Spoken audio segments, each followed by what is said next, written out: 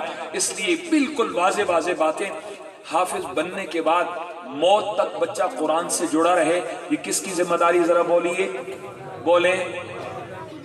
میں یوں کہوں گا بچہ تو بچہ ہے، اس سے بڑھ کے ذمہ داری کس کی ہے؟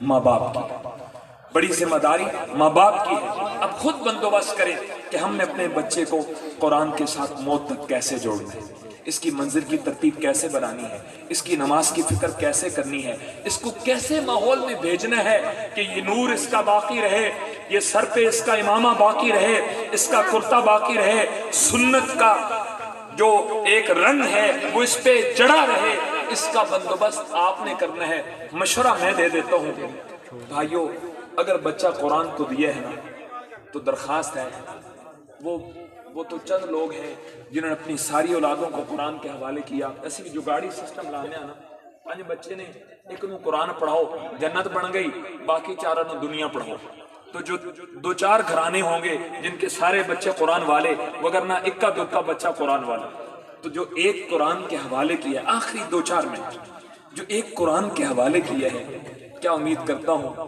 نیتیں کر لیں، اللہ جب قرآن کو دیا ہے اب موت تک اسے تیرے نام پہ وقف کرتے ہیں۔ کیا خیال ہے، نیت کرتے ہیں؟ کون نیت کرتا ہے؟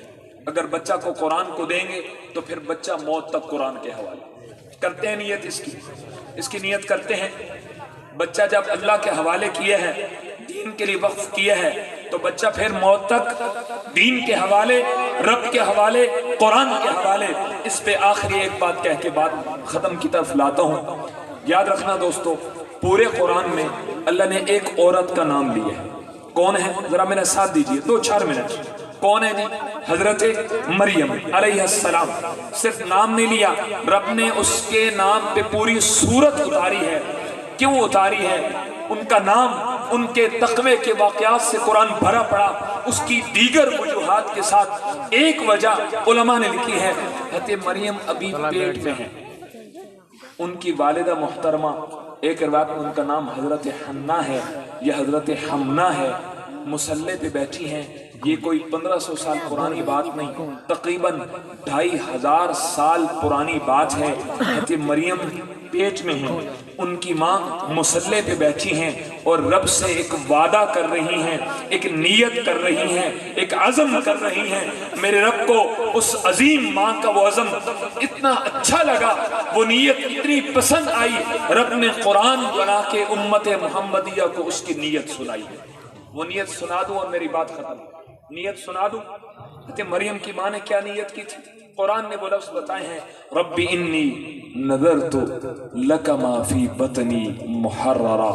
اے اللہ، کمال اس عورت کی عظمت کو سلام، ابھی بچہ پیدا نہیں ہوا، پتہ نہیں بیٹا ہوگا بیٹی ہوگی، بڑے ہو کے کیسا ہوگا، لیکن ماں کے پیٹ میں ہے، ابھی مریم پیٹ میں ہے اور ماں رب سے وعدہ کر رہی، رب انی نذرت لک، اے اللہ ہونے والی اولاد پیدا ہونے سے پہلے نیت کرتی ہوں، اللہ اس سے میں دنیا کا کوئی کام نہیں لوں گی، یا اللہ اپنے ہونے والی اولاد کو تیرے نام پہ وقف کر دوں۔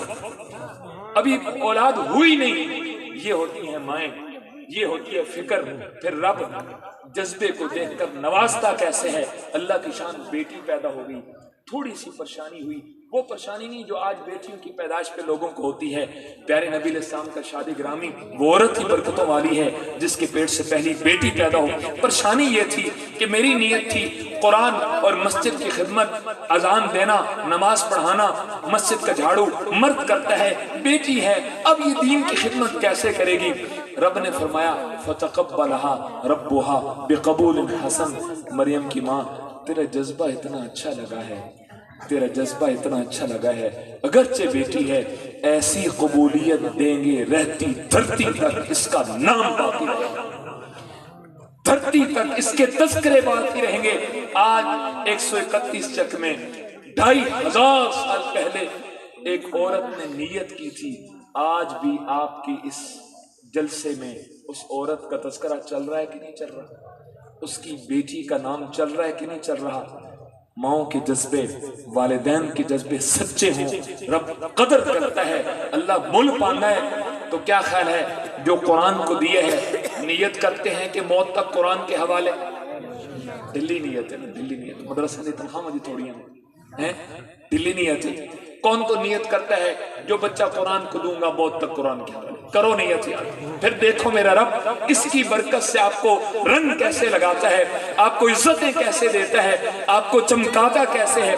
اللہ جو بچہ قرآن کو دوں گا موت تک پھر قرآن کی خدمت کرتا رہے۔ کرتے ہیں نیت، اللہ تعالیٰ جو کہا سنا۔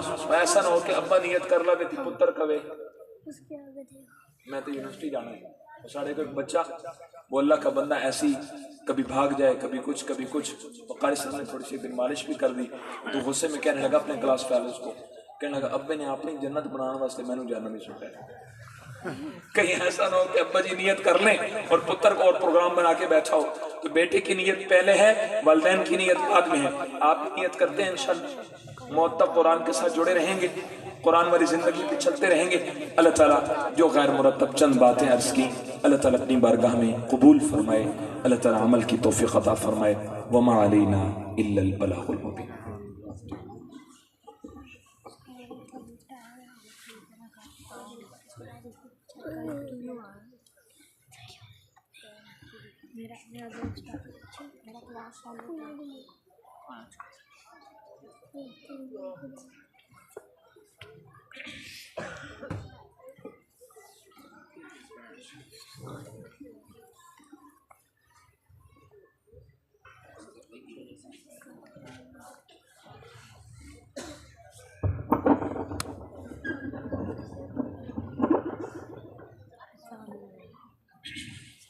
ماشاءاللہ بہت ہی خوبصورت انداز میں خطاب فرما رہے تھے ہمارے انتہائی شفیق محترم محسن مربی شفیق الامہ مفتی محمد شفیق صاحب دامت فیوزہم، اور بہت ہی خوبصورت انداز میں حفاظ کرام کی عظمت اور ان کی شان کو واضح کیا، بیان کیا۔ قرآن مجید کی شان، قرآن مجید کی عظمت اور قرآن مجید کے ساتھ جڑنے پر فضائل اور مناقب کو آپ حضرات کے سامنے تفصیلاً ذکر کر دیا۔ اب ہم اپنی اس محفل کے اگلے مہمان کی طرف بڑھتے ہیں۔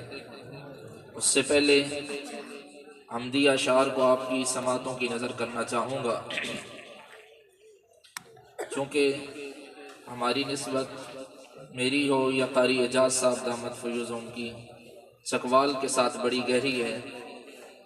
قاری اعجاز صاحب دامت برکاتہم معتمم مدرسہ حاضہ، چونکہ ان کے پاس جو فیض ہے وہ حضرت قاضی مظہر حسین صاحب رحمۃ اللہ تعالی علیہ کا ہے، اور متکلم کا زمانہ طالب علمی بھی چکوال میں گزرا، تو چکوال کے مشہور شاعر، مشہور مداح صحابہ و اہل بیت ثناخوان مصطفیٰ حضرت مولانا الطاف منہاس رحمۃ اللہ علیہ، ان کی ایک مشہور حمد ہے جس میں ایک بڑے خوبصورت مرتب انداز میں اللہ تعالیٰ کی حمد و ثنا کرتے ہوئے ساتھ آقا کریم صلی اللہ علیہ وسلم کی شان کو، آپ کے صحابہ کے مقام کو، علماء امت کی عظمت کو بیان فرماتے ہیں۔ تو آپ حضرات کی سماعتوں کی نظر کروں گا، اس سے پہلے آپ تھوڑا قریب آ جائیں، ایک تو اس سے ٹھنڈ بھی کم ہو جائے گی، جڑ کے بیٹھنے سے آنے والے مجمع کو مشقت بھی نہیں ہوگی، تھوڑا آگے ہو جائیں۔